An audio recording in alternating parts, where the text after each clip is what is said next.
کوہ طور کی قسم اور اس کتاب کی جو لکھی ہوئی ہے کشادہ ورق میں، اور آباد گھر کی اور اونچی چھت کی اور جوش مارتے سمندر کی، کہ تمہارے پروردگار کا عذاب واقع ہو کر رہے گا اور اس کو کوئی روک نہیں سکے گا۔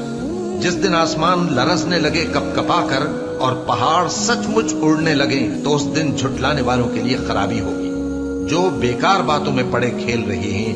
جس دن ان کو آتش جہنم کی طرف دھکیل دھکیل کر لے جائیں گے اور کہا جائے گا یہی وہ جہنم ہے جس کو تم جھوٹ سمجھتے تھے۔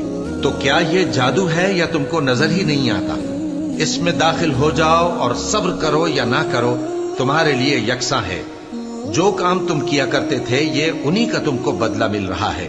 جو پرہیزگار ہیں وہ باغوں اور نعمتوں میں ہوں گے، جو کچھ ان کے پروردگار نے ان کو بخشا اس کی وجہ سے وہ خوشحال ہوں گے، اور ان کے پروردگار نے ان کو دوزخ کے عذاب سے بچا